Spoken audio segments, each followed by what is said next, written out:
అయ్యగారుకు అన్ని మంచి గుణాలే గాని ఏ పందోచది ఇంకొకరు చెప్తే వినడు. ఆగో అట్లనే ఉన్నది కాంగ్రెస్ సర్కార్ కొలువులు ఇచ్చే ముచ్చట. గ్రూప్ 1 పరీక్షలు పెట్టొద్దని కోర్టులల్ల కేసులు నడుస్తున్నా కూడా ఓ పద్ధతి పాడు లేకుండా పరీక్షలు పెట్టింది. దాంట్లో కూడా కొన్ని దాపరికాలు దాగుడు మూతలు జరిగినాయట.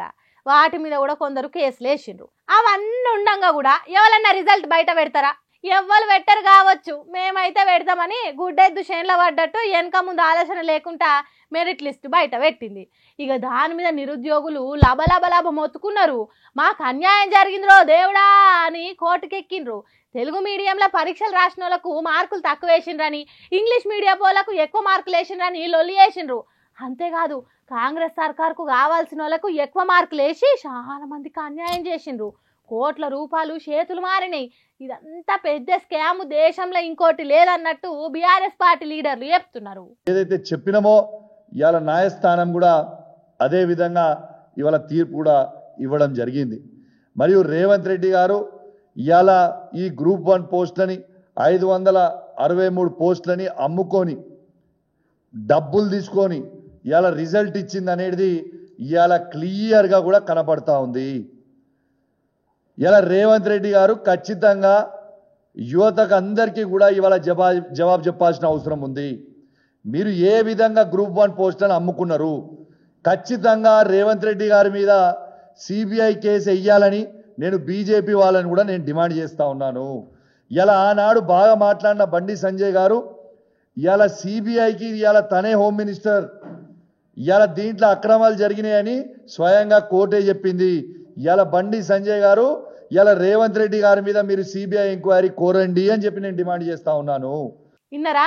పోస్టులను అమ్ముకున్నారట, పైకం తీసుకొని మార్కులు పెంచిండ్రట.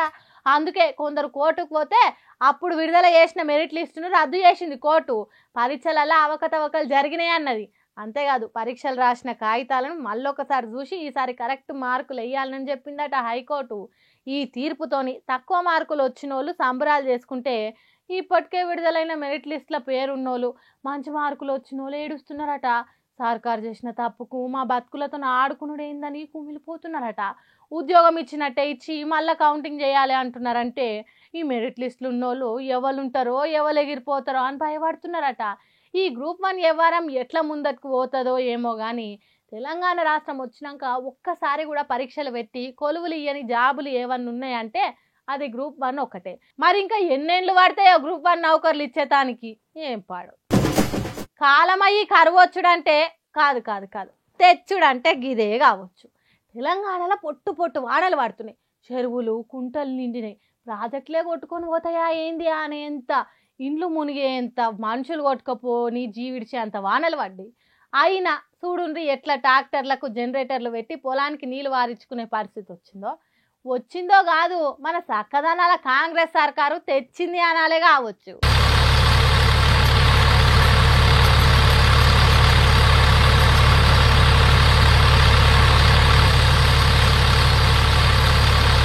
కామారెడ్డి మెదక్ జిల్లాల వానలు పడి వరదలు వచ్చి ఎన్ని రోజులు అవుతున్నది? ఏం కథ?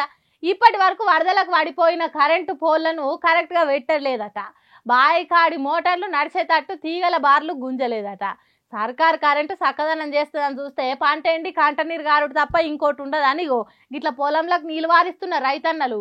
సిరిసిల్ల జిల్లా గంభీరావుపేట మండలం మల్లారెడ్డిపేట వాగు పక్కకే ఉన్న పొలానికి నీరు వారిచ్చే ముచ్చటగిది. వరదల దెబ్బతిన్న కరెంటు పోల్లు, తెగిపోయిన వైర్లు, నీళ్లు నిండిన ట్రాన్స్ఫారాలు బాగు చేసే నాదుడే లేడట. మరమ్మతులు చేయినరా బాబు అంటే ఇంకా నిద్ర మధ్యలేదట సర్కారు.